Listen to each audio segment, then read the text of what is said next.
The brass locket felt strange in Elias Harrington's palm. Not cold, like metal should be on a June morning, but warm. Almost alive.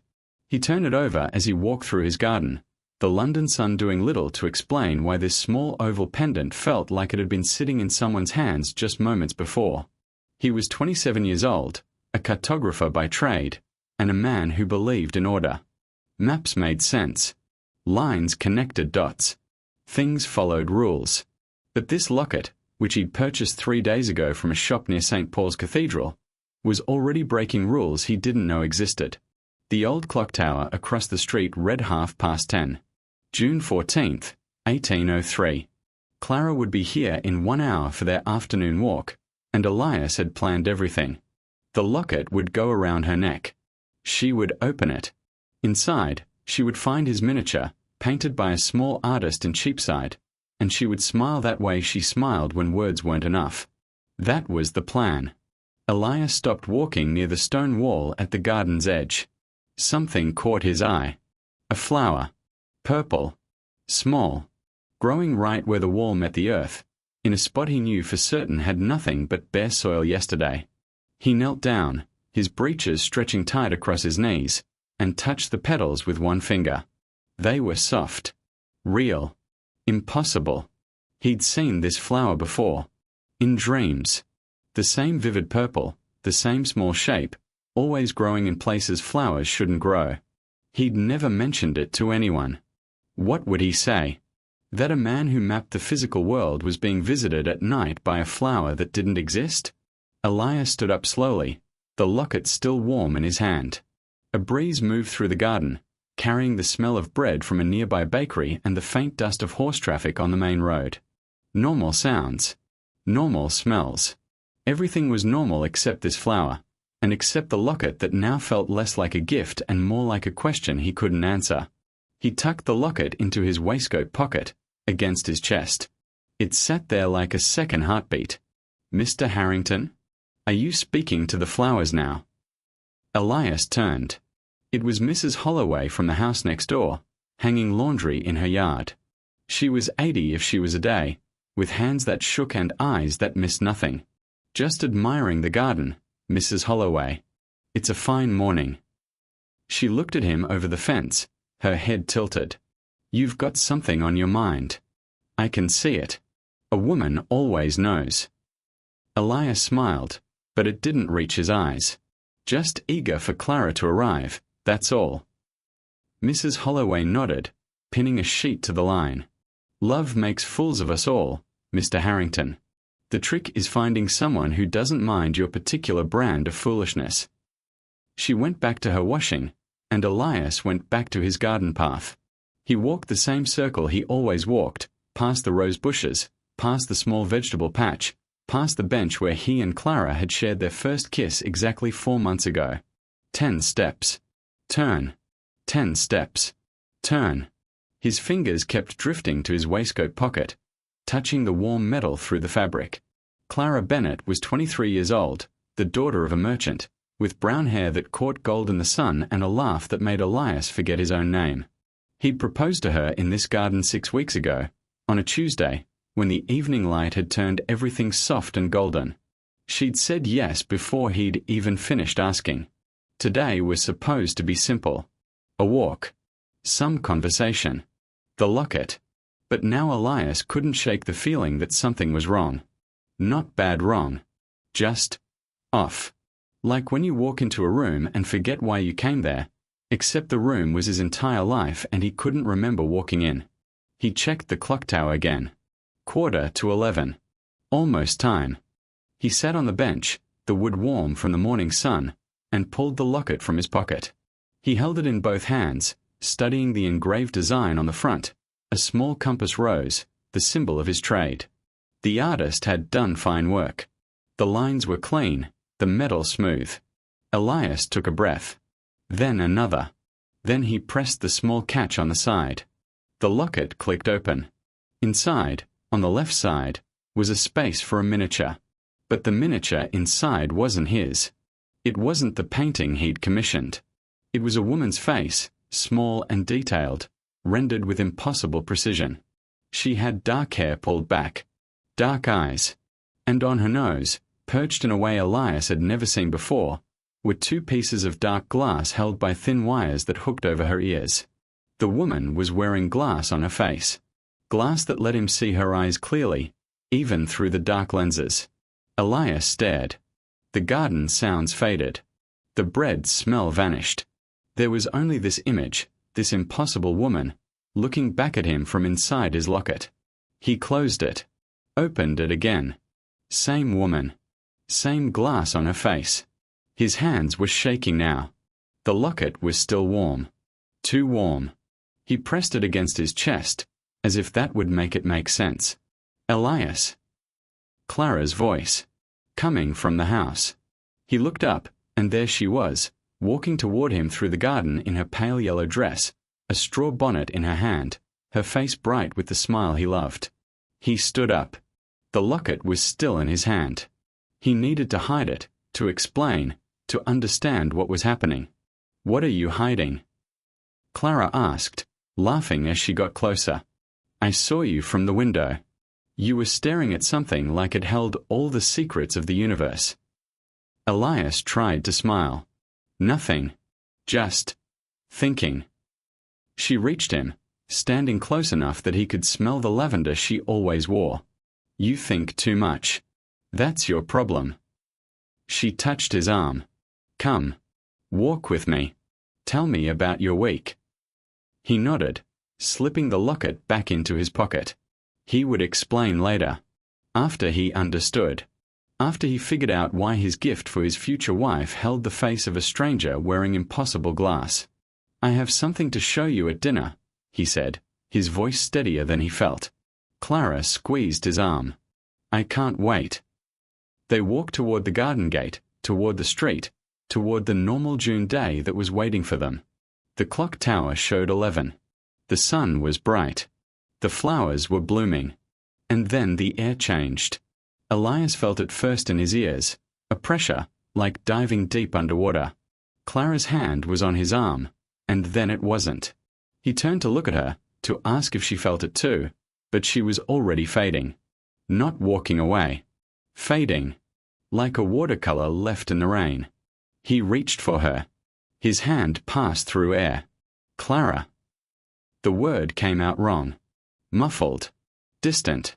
The sky above him, which had been clear blue moments ago, turned dark. Not night dark. Storm dark. A crack of thunder exploded directly overhead, so loud Elias felt it in his teeth. The sound didn't echo. It just arrived. All at once. Violent. The scent hit him next. Not bread. Not horses. Ozone, sharp and electric, like after lightning strike. And underneath it, hot metal. Burning. Industrial. Elias stumbled. The ground beneath his feet had changed. The soft garden path was gone. In its place was hard, grey stone, uneven and cracked. He looked up, and the world was wrong. Buildings towered higher than anything he'd ever seen. Glass and metal reaching toward the dark sky. Strange lights, harsh and white, glowed from inside shops. And moving through the street were carriages.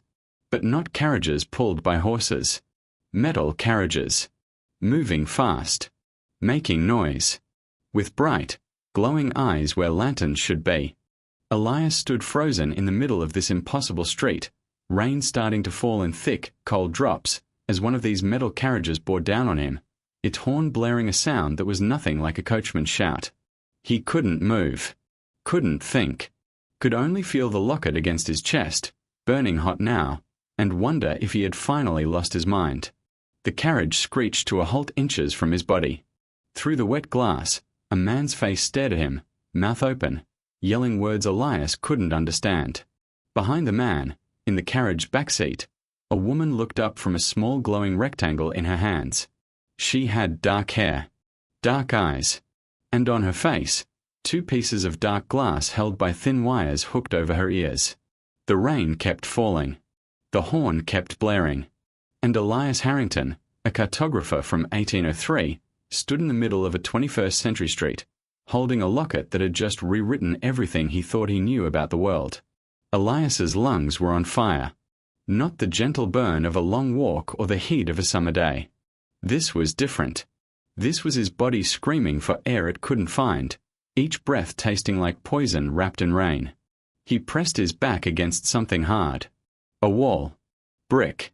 The rough surface scraped through his wool coat, scratching the skin beneath. He didn't care. The pain told him he was still here. Still alive.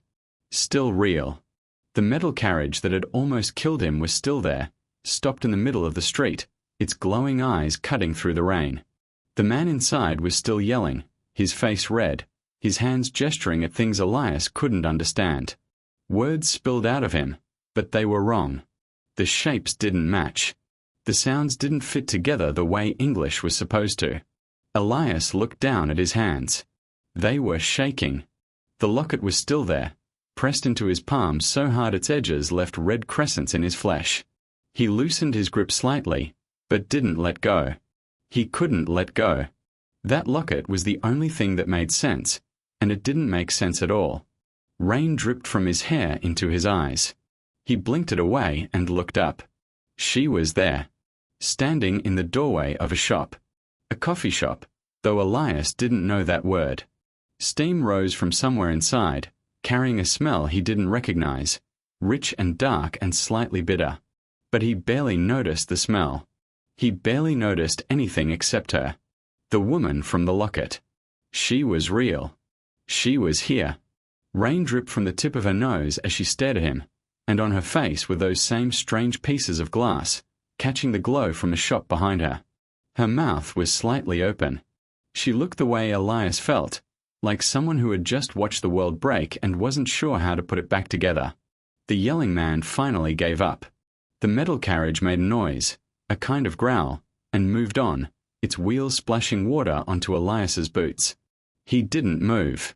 He couldn't. The woman took a step forward. Then another.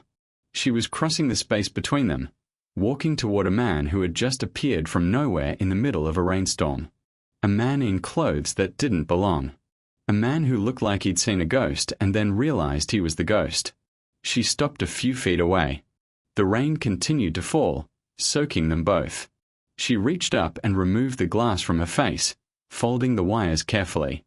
Her eyes, without the glass, were the same dark brown as in the miniature. Maybe darker. Maybe deeper. "Who are you?" she asked. The words were different. The accent was wrong. But Elias understood them. Somehow, impossibly, he understood. "Elias," he said. His voice came out rough, like he hadn't used it in years. "Elias Harrington." She stared at him for a long moment. Then she looked down at his clothes. His coat. His waistcoat.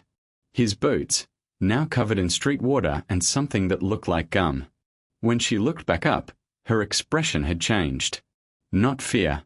Something closer to wonder, mixed with disbelief. "Where did you come from?" Elias opened his mouth to answer, then closed it. What could he say? That he'd been walking in his garden in 1803? That the sky had cracked open? That she was supposed to be a painting in a locket, not a person standing in the rain? Instead, he held out his hand, opened his palm, showed her the locket. She looked at it, then at him, then back at the locket. Her hand reached out slowly, like she was approaching something that might bite. Her fingers touched the metal, and when they did, she flinched. "It's warm," she whispered. "It's always warm," Elias said. Her name was Dr. Aris Thorne. Elias learned this over the next hour, sitting in her small apartment, wrapped in a blanket that smelled like lavender and something else he couldn't identify. The apartment was on the 4th floor of a building she called an apartment complex. They had climbed there in a metal box that moved between floors. Elias had gripped the railing so hard his knuckles went white. Aris had watched him but said nothing. Her apartment was filled with things Elias couldn't name. A black rectangle on the wall that showed moving images. A box that kept food cold. Lights that turned on when you touched them. Books with paper so smooth and white it looked like something else entirely. Aris made tea. Real tea, in a ceramic pot, with leaves that looked almost normal. She sat across from him at a small wooden table and waited. So he told her. Everything. The garden. Clara. The locket. The flower. The sky cracking open. The metal carriage. He told her about the miniature inside the locket, the one that should have been his face but was hers instead. When he finished, Aris didn't laugh. She didn't call him crazy. She just sat there, turning the locket over in her hands, studying the compass rose on the front. This engraving, she said finally. It's not just decorative. It's a diagram. Elias frowned. A diagram of what? Aris looked up. Her eyes were different now. Focused. Intense. I don't know yet, but I'm going to find out. She stood up and walked to a shelf filled with books and papers. She pulled down a thick volume and began flipping through pages, muttering to herself. Elias watched her, still wrapped in the lavender blanket, still trying to understand how a woman from some impossible future was the only person in the world who believed him. Hours passed. The light through the window changed from grey to dark. Aris ordered food from a small device she carried in her pocket. It arrived in paper bags, delivered by a man who left as quickly as he came. The food was strange but good. Warm bread with herbs, something she called pasta, and a sweet drink in a metal can. They ate in silence. Then Aris went back to her books. At some point, Elias must have fallen asleep. He woke to Aris shaking his shoulder gently. The room was dark except for one small lamp. Aris's face was pale, lit from below, making her look like a figure in a painting. Elias, she said quietly, you need to see this. She led him to her desk. On it sat the locket, open. Next to it was a small device with a glowing screen. On the screen was an image, a diagram, precise and detailed, showing lines and curves that meant nothing to Elias. But he recognized it. The compass rose. The same design. I scanned the inside of the locket, Aris said. Under the painting, there's another layer. Micro-engraving. Impossible to see with the naked eye. She pointed at the screen. This isn't just a diagram, Elias. It's a formula. A theoretical model for something that shouldn't exist. Elias stared at the screen. What kind of something? Aris took a breath. A bridge. A connection between points in space-time. The math is, it's decades ahead of anything we have now. Centuries, maybe. She looked at him, and in her eyes he saw something that made his chest tighten. Wonder, fear, and something else he couldn't name. The locket didn't just bring you here by accident, she said. It was designed to. It was waiting for someone with the right. I don't know. Signature. Resonance. And when it found that person, she stopped. Swallowed. When it found me, it reached back and pulled the person it needed to complete the connection. Elias sat down heavily in the chair. The room felt small suddenly. The air felt thin. It wasn't random, he said slowly. The flower. The warmth. The miniature changing. He looked at Aris. It was always going to be you. Aris nodded. She picked up the locket and held it out to him. When he took it, the metal was warm against his palm. Warmer than before. I don't know what happens now, Aris said. I don't know if you can go back. I don't know if you'd want to. She paused. But you're not alone in this. Whatever this is, we figure it out together. Elias looked at the locket in his hand. Then at Aris, standing there in her small apartment in a world that wasn't his, offering him something he hadn't realized he needed until this moment. Company. Belief. A hand to hold in the dark. Outside, the rain had stopped. Somewhere in the distance, a clock tower chimed, a sound so familiar it made his heart ache. But it was a different clock. A different time. A different world. And yet, sitting here with this stranger who felt like something more, Elias realized something for the first time since he'd arrived. He wasn't afraid anymore. 3 months. 94 days.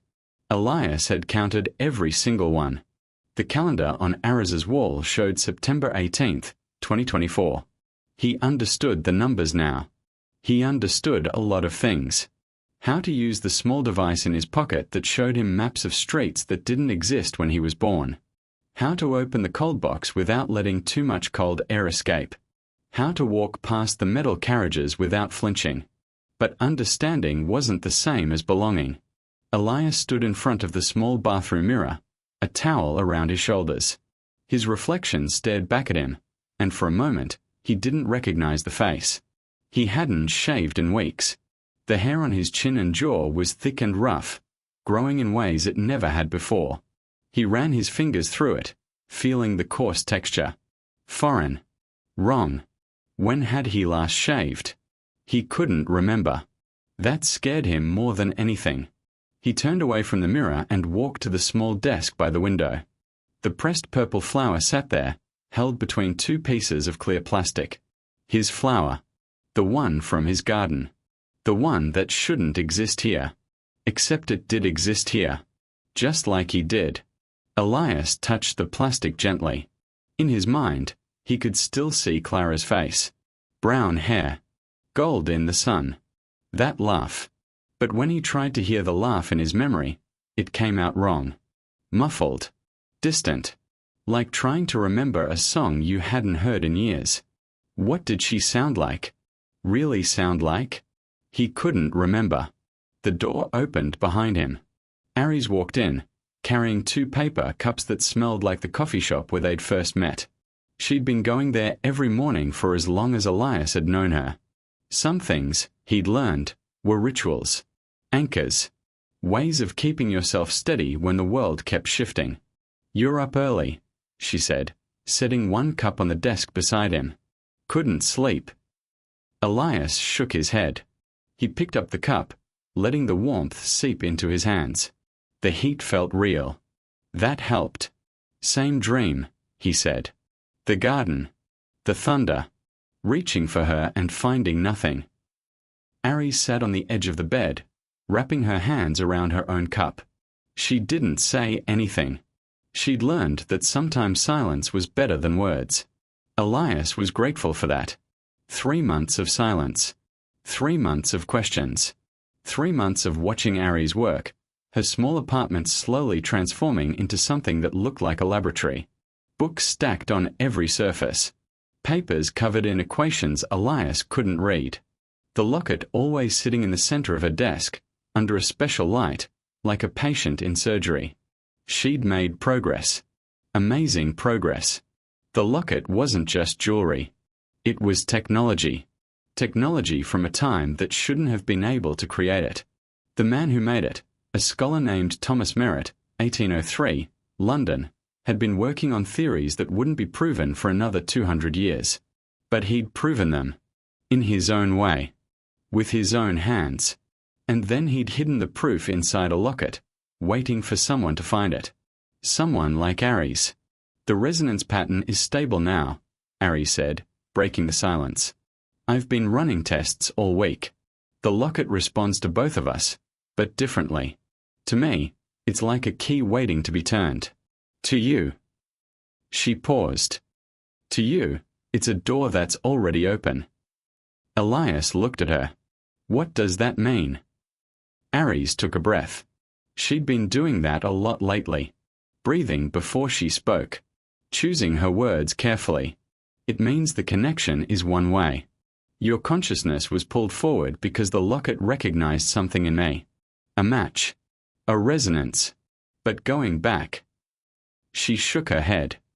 "The math is complicated. The energy requirements alone. But it's possible." Elias cut her off. "You said possible." Aris met his eyes. "Possible. Yes. But there's a cost." Elias waited. "The locket is the anchor. It's what holds the connection stable. If I can reverse the process, send you back, the locket has to stay with me. It has to remain in this time to maintain the bridge." She swallowed. "You would go back with nothing. No proof. No way to return. Just the memory of everything that happened here." The words hung in the air between them. Elias thought about that. Going back with nothing. No locket. No proof. Just 3 months of memories that would sound like madness to anyone he tried to tell. Clara would ask where he'd been. What would he say? I was 200 years in the future, sitting in an apartment with a woman who wears glass on her face and drinks dark water from paper cups. She wouldn't believe him. How could she? But she'd be there. Clara. Waiting. Alive. Real. And Aris would be here. Alone. With the locket. With the proof that everything had happened. Locked away in a piece of metal she could never fully explain to anyone. I've been thinking about something, Elias said quietly. Something Mrs. Holloway told me. My neighbor. She said love makes fools of us all, but the trick is finding someone who doesn't mind your particular brand of foolishness. Aris smiled. It was small, but it was there. Clara never knew about the dreams, Elias continued. The purple flowers. The feeling that something was wrong with the world, even when everything looked right. I never told her. I was afraid she'd think I was strange. Broken. He looked down at his hands. The hands that had held Clara's. The hands that had reached for her and found nothing but air. But you know, he said. You've seen all of it. The strange parts. The broken parts. And you're still here. Aris was quiet for a long moment. When she spoke, her voice was soft. I'm a scientist, Elias. I've spent my whole life looking for things that don't fit. Anomalies. Outliers. The data points that break the curve. She paused. You're the most beautiful anomaly I've ever found. Elias felt something shift in his chest. Something he hadn't felt since the garden. Since Clara. He stood up and walked to the desk. To the locket sitting under its special light. He reached out and touched it, and as always, it was warm. Warm like a heartbeat. Warm like a promise. I have a choice to make, he said. Go back to everything I know. Or stay here with everything I've discovered. Aris came and stood beside him. Close enough that he could feel the warmth of her arm near his. It's not just a choice between two times, she said. It's a choice between two versions of yourself. The man you were. The man you've become. Elias looked at the locket. At the compass rose on the front. The symbol that had brought him here. I don't know who that man is anymore, he admitted. You don't have to know yet, Aris said. You just have to be willing to find out. That night, Elias dreamed again. But this time, it wasn't the garden. It wasn't the thunder. It wasn't Clara fading. This time, he dreamed of Aris. Standing in her apartment. Surrounded by books and papers and equations. Holding the locket in her hands. And on her face, a look he couldn't name. Something between hope and grief. Something between holding on and letting go. He woke in the dark, the image still fresh in his mind. The clock on the nightstand read 3:47 a.m. September 19th. 3 months and 5 days since he'd arrived. He reached for the small device on the table and lit up the screen. He'd learned to do this now. Type letters. Make words appear. He typed slowly, one letter at a time, asking a question he'd been avoiding since the beginning. Can the locket send messages? Small ones. Just words. He sent it to Aris's device in the other room. Then he lay back and waited. The reply came 5 minutes later. Maybe. Why? Elias typed his answer. Because if I go back, I need to know you're not alone either. The silence that followed was the longest of his life. Then, come here. I have something to show you. Elias got up and walked to her room. The door was open. Aris sat on her bed, the locket in her hands, her device glowing beside her. She looked up when he entered, and in the dim light, he saw something on her face he'd never seen before. Tears. I ran the final diagnostic tonight, she said. While you were sleeping. I wanted to be sure before I told you. Elias sat beside her. Told me what? Aris held up the locket. It's not just a bridge, Elias. It was never just a bridge. the design, the micro-engraving, the way it resonates with both of us. She took a shaky breath. It was designed to bring you here. Not to me specifically, but to someone like me. Someone who could understand it. Someone who could carry on the work. I don't understand. Aris met his eyes. The man who made this, Thomas Merritt, he didn't just want to prove his theories. He wanted to find someone who would believe him. Someone who would keep searching. Keep asking questions. Keep hoping. She placed the locket in his hands. It wasn't an accident that brought you here, Elias. It wasn't random chance. It was an invitation. From one century to another. From one soul to another. Elias stared at the locket. Warm in his palms. Always warm. And then he realized. The flower in his garden. The dreams. The miniature changing. The pull he'd felt toward Aris from the very first moment. It wasn't just the locket. It was them. Both of them. Two people separated by 200 years, connected by something neither of them could fully explain. Something that didn't care about time or distance or what was supposed to be possible. Something that felt a lot like love. He looked up at Aris. She was watching him, waiting. The tears still on her face, but something else there too. Hope. Fear. The same thing he was feeling. Thomas Merritt didn't build this for himself, Elias said slowly. He built it for us. Aris nodded. I think so. I think he knew. Somehow. He knew there would be two people, across time, who needed to find each other. And he built them a bridge. Outside, the first light of dawn was starting to creep over the city. September 19th. A new day. Elias looked at the light. Then at Aris. Then at the locket in his hands. And then he realized something that made his heart stop. If Thomas Merritt built this for them, if he knew, then everything Elias thought he understood was wrong. His life wasn't a series of random events. The flower. The dreams. The feeling that something was off. It was all leading here. To this moment. To this choice. But if that was true, then what about Clara? What about the life he was supposed to have? What if that life was never really his to begin with? He looked at Aris, and in her eyes he saw the same question. What if we were always meant to find each other? The locket grew warmer in his hands. Not hot. Just warm. Like a heartbeat. Like a promise. Like the beginning of something neither of them had words for yet. The seasons had turned twice in Elias's world, even if he wasn't there to see them. October 1804. That's where he would be if he'd never left. If the locket had never opened. If the sky had never cracked open and dumped him into a future that didn't want him. But he had left. And the future did want him. In ways he was only beginning to understand. Elias sat at Aris's desk, the morning light falling across stacks of papers covered in her handwriting. 2 years had passed since he'd arrived in this time. 2 years of learning. 2 years of watching. 2 years of becoming someone new. The man who left 1803 was a cartographer. A man of maps and lines and ordered things.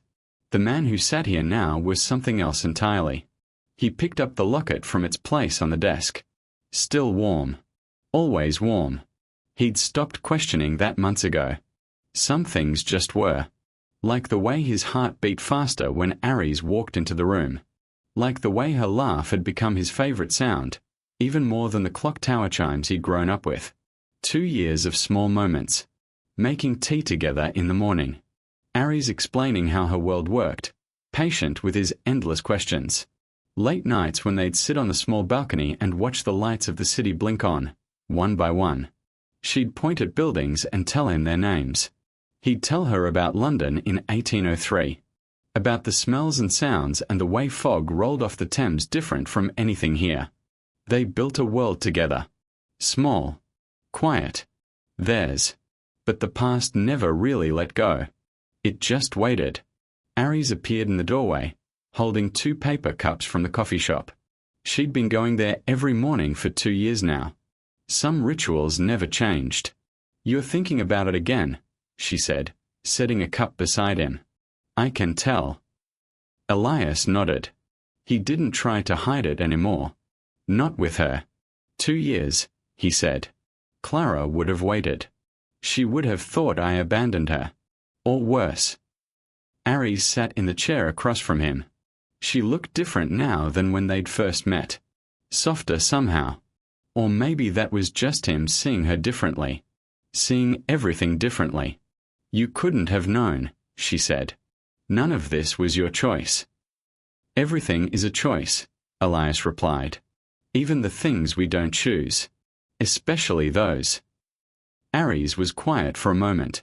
Then she leaned forward. I've been working on something. 4 months now. I didn't want to tell you until I was sure. Elias looked at her. Sure about what? Aris pulled a small device from her pocket. Not the one she carried everywhere. A different one. Older.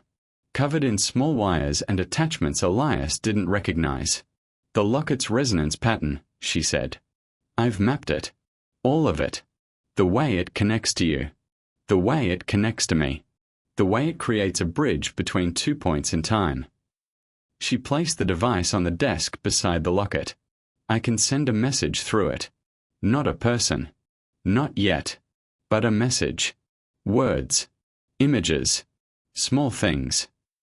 Elias felt his chest tighten. To 1803. Aris nodded. To you. The you that was there. The you that hadn't left yet. She paused. If I can reach him, reach you, I can explain. I can tell him what's coming. Give him a choice.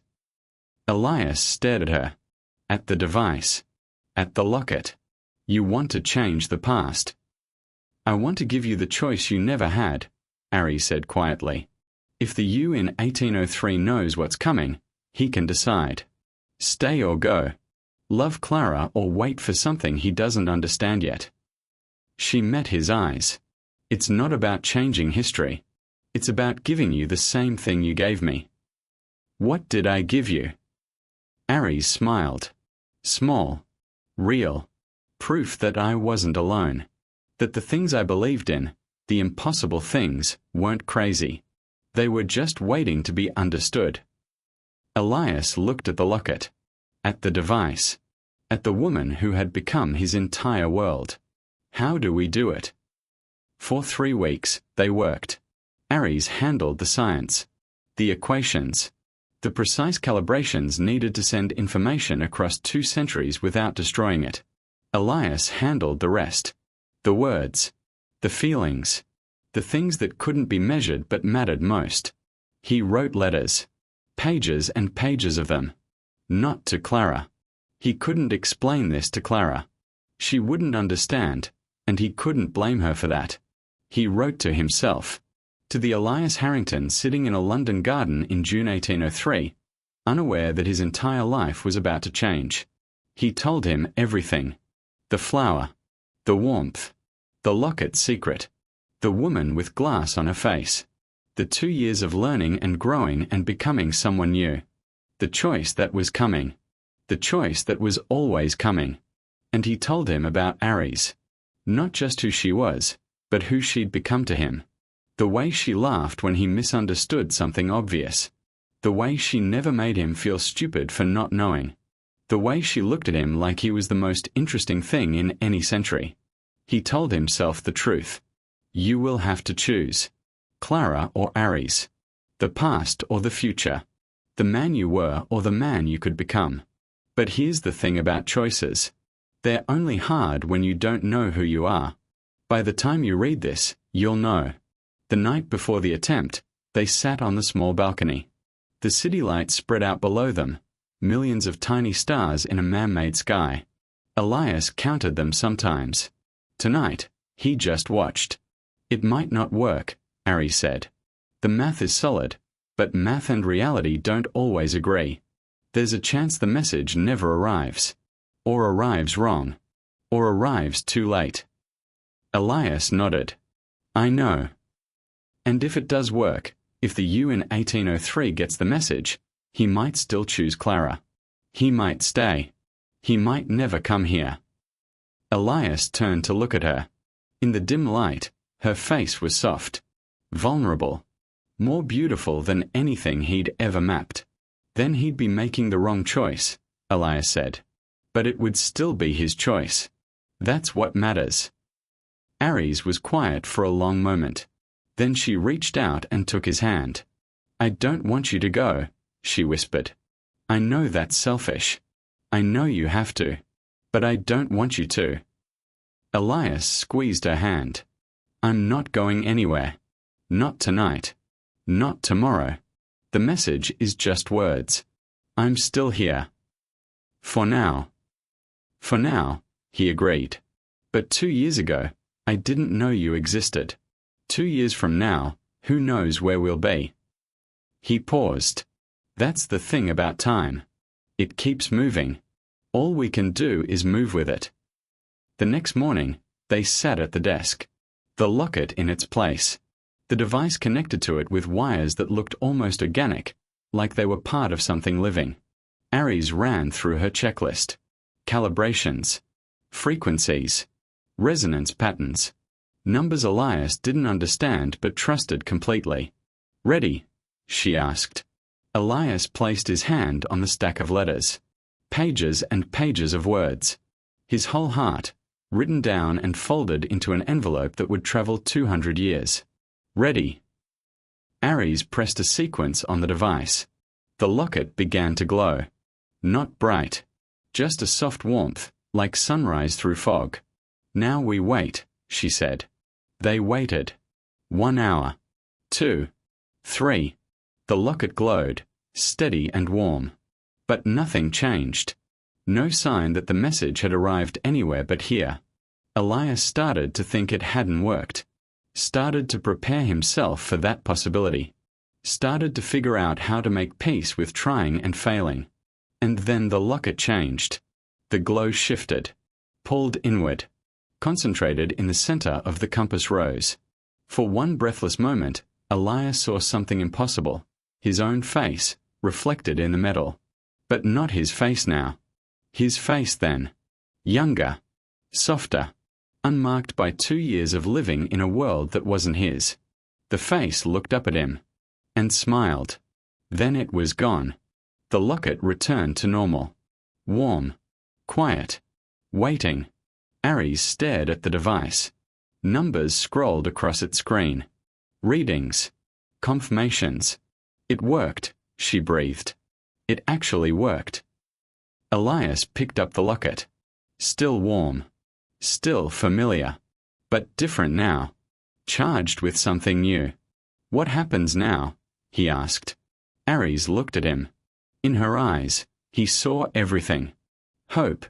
Fear. Love. All of it, mixed together in a way that made his chest ache. Now we wait, she said again. We wait and see what choice he makes. Days passed. Then weeks. Then months. Life continued. Morning coffee.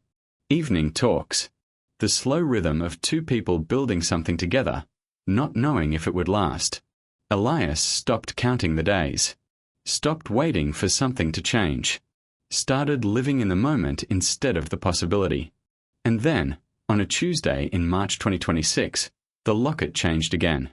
Elias was alone. Aris had gone to the university for lecture. He sat at the desk, working on something he'd started writing, a journal of his time here. A record for anyone who might come after. The locket began to glow. Not the soft warmth of before. Something brighter. More urgent. Elias reached for it, and the moment his fingers touched the metal, the world shifted. He was in the garden again. His garden. London. June 1803. But not really there. Watching. Like a ghost at his own life. He saw himself, the younger self, standing by the stone wall. Staring at the purple flower. Holding the locket in his hand. Looking confused and afraid and hopeful all at once. And in that younger self's other hand, he saw an envelope. The envelope. His letter. Pages and pages of words from the future, now resting in the past. The younger self opened the letter. Started reading. Elias watched himself read. Watched the confusion turn to wonder. Watched the wonder turn to understanding. Watched the understanding turn to something he couldn't name. When the younger self looked up, he looked directly at where Elias stood. Directly at his future self, watching from across time. I understand now, the younger self said. I know who I am. I know who I'm supposed to become. Elias wanted to speak, wanted to answer, but he was just watching, just witnessing. The younger self smiled. The same smile Aris had called beautiful. The same smile that had carried him through 2 years of impossible change. Thank you, the younger self said, for showing me the way. The garden faded. The world shifted. Elias was back in the apartment, the locket warm in his hands, tears streaming down his face. Aris found him like that, sitting at the desk, crying, holding the locket like it was the only thing keeping him upright. Elias, what happened? He looked up at her, at this woman who had become his home, his anchor, his reason for believing in impossible things. He chose us, Elias whispered. He read the letter. He understood. And he chose us. Aris knelt beside him, her hands covering his. How do you know? Elias smiled through his tears. Because I remember now. I remember finding that letter in my hand. I remember reading it. I remember knowing, for the first time in my life, exactly who I was and exactly where I belonged. He squeezed her hands. I remember choosing you before I ever met you. The locket between them glowed, soft and warm. 2 years of waiting. 2 years of hoping. 2 years of building something neither of them had words for. And now, finally, they had proof. Some choices aren't made in the moment. Some choices are made across centuries. Across distances that can't be measured. Across love that refuses to be bound by time. Elias looked at Aris. At the woman who had believed in him when he didn't believe in himself.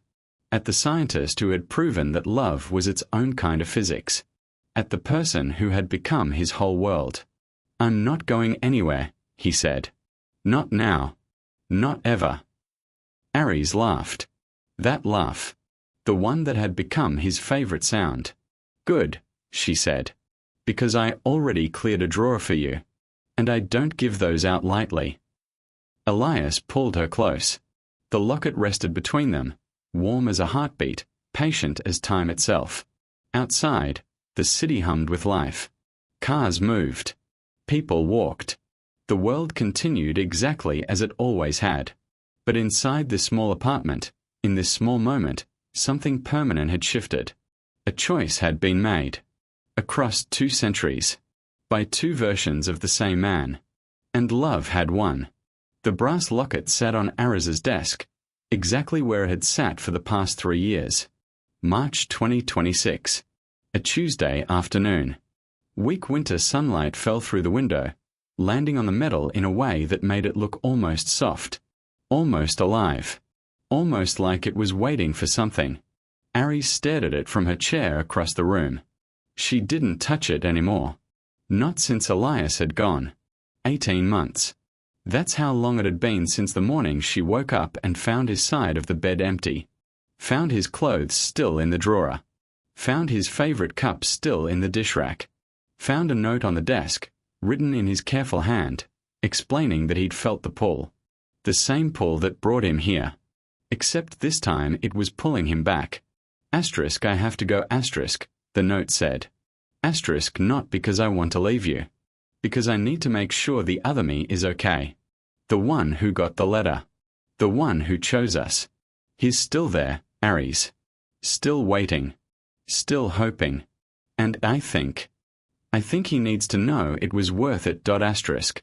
She'd cried for 3 days. Called in sick to the university. Ignored every message and every knock on her door. Let the grief roll over her like waves until finally, on the 4th day, she got up, made coffee, and went back to work. Because that's what you do. You keep living. Now, 18 months later, the grief had settled into something solid. A piece of furniture in the room of her life. She didn't try to move it or hide it. She just worked around it. Her research had become famous in certain circles. Not mainstream famous. Academic famous. The kind of famous where people in your field know your name but everyone else has never heard of you. She'd published 3 papers on temporal resonance and emotional frequency mapping. The scientific community called her work provocative and ahead of its time. Translation: they didn't believe her, but they couldn't prove she was wrong. The locket was the proof. But she never showed it to anyone. That was the deal she'd made with herself. Some things were too precious to share. Aris stood up and walked to the desk. She didn't pick up the locket. She just stood there, looking at it, remembering. Elias's laugh. The way it filled this small apartment and made everything feel bigger. His questions about her world, endless and genuine. The way he looked at her like she was the most fascinating thing he'd ever found. The way he held her hand when she was tired, like he could transfer his energy into her through touch. 18 months of memories. 18 months of missing. She reached for a pen to make a note about something, and her fingers brushed against something unexpected on the desk. Small. Dry. Delicate. Aris looked down. A purple petal. Single. Perfectly preserved. Lying next to the locket like it had always been there. But it hadn't been there a moment ago. She was sure of it. She'd cleaned this desk yesterday. Dusted every surface. There was no way she missed a flower petal. Her hand trembled as she picked it up. So light. So fragile. So impossibly familiar. The same purple as the flower Elias had shown her years ago. The one from his garden. The one that grew where it shouldn't have grown. The one that first told him something was wrong with the world. This couldn't be real. It couldn't. Aris turned the petal over in her fingers. It was old. Ancient. Even. Dried and brittle. Ready to crumble at the slightest pressure. And yet, somehow, it had appeared on her desk in the last 24 hours. Her eyes moved to the locket. Still sitting there. Still closed. Still warm, probably, though she hadn't touched it to check. Slowly, carefully, Aris reached out and picked it up. Warm. Always warm. She held it in her palm for a long moment, feeling the heat seep into her skin. Feeling something else too. Something she hadn't felt in 18 months. Hope. She didn't open it. She couldn't. Not yet. Instead, she placed it gently back on the desk and walked to her computer.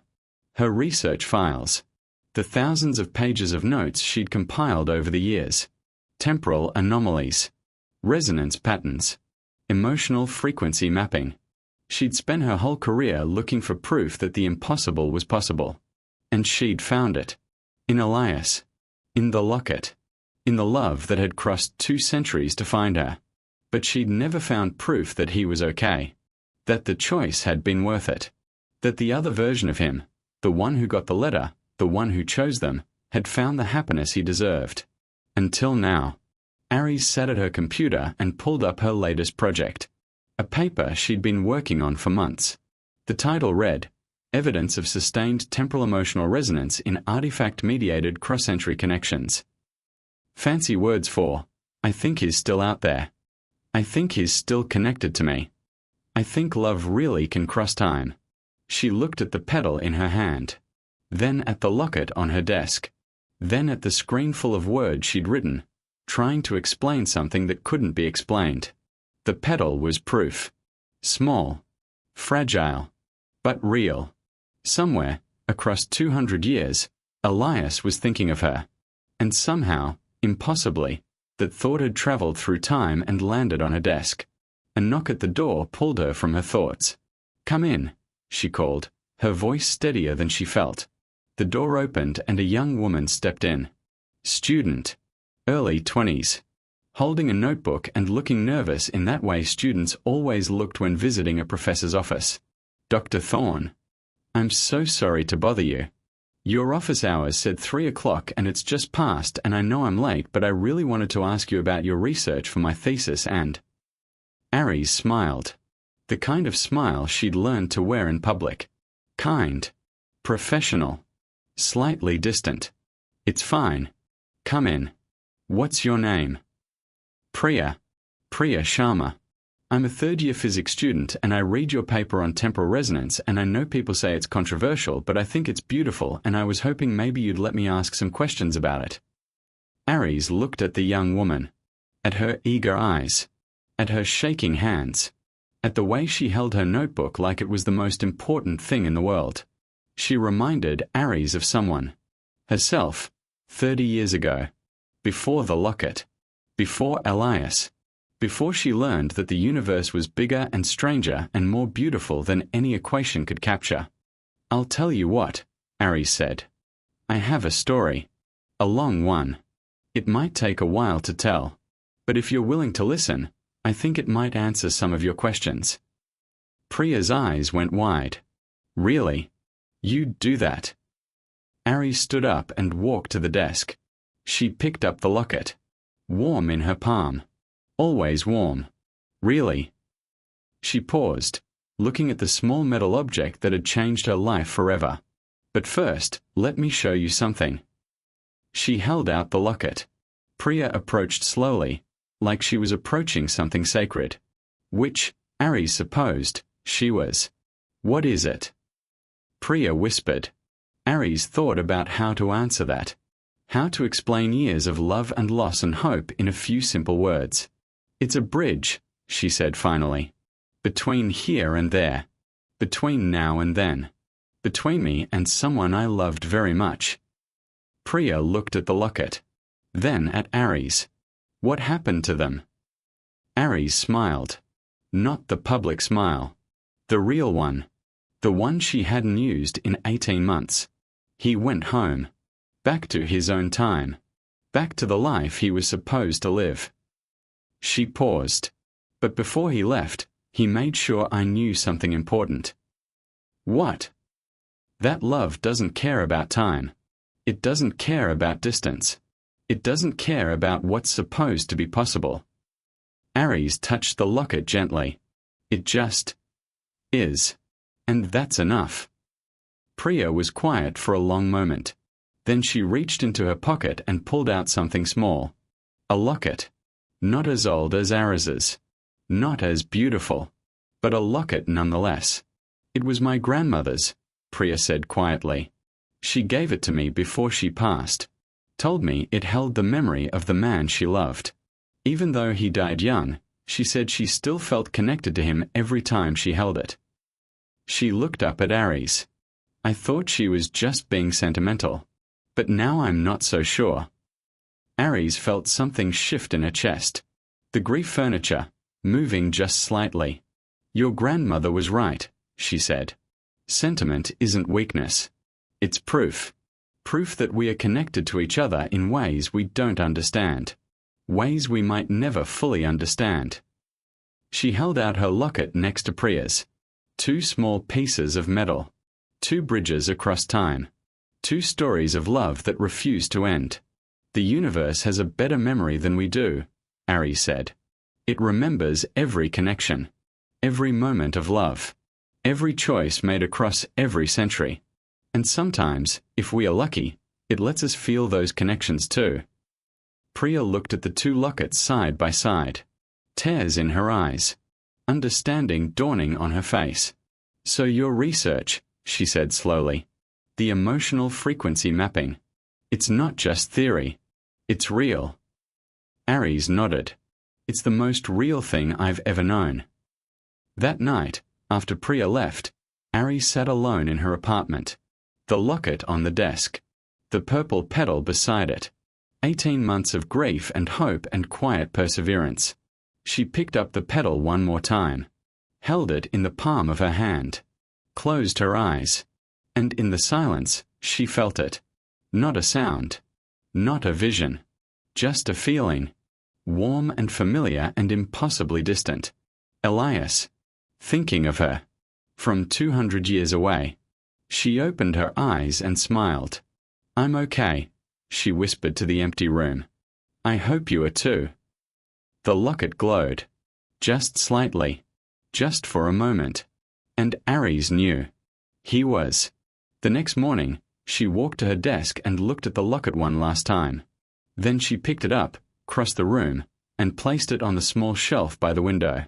The shelf where she kept the things that mattered most. A photo of her parents. A rock from her favorite beach. A pressed purple flower. The locket fit perfectly. She didn't need to hold it anymore. Didn't need to keep it close. It had done its work. Bridged the impossible. Connected two souls across 2 centuries. Now it could rest. And so could she. Aris turned away from a shelf and walked to her computer. A new day. New research. New students to teach and new questions to answer. But before she sat down, her hand reached out and touched the doorframe. Old wood. Chipped paint. A gesture she'd picked up from Elias without even realizing it. A way of grounding herself. A way of saying, I'm here. I'm real. I'm connected to something bigger than myself. She smiled and walked into the day. Behind her, on the shelf, the locket sat in the morning sun. Warm. Patient. Waiting for whatever came next. Because that's the thing about bridges. They don't stop existing just because no one's crossing them. They just wait. Ready for the next person who needs to find their way across.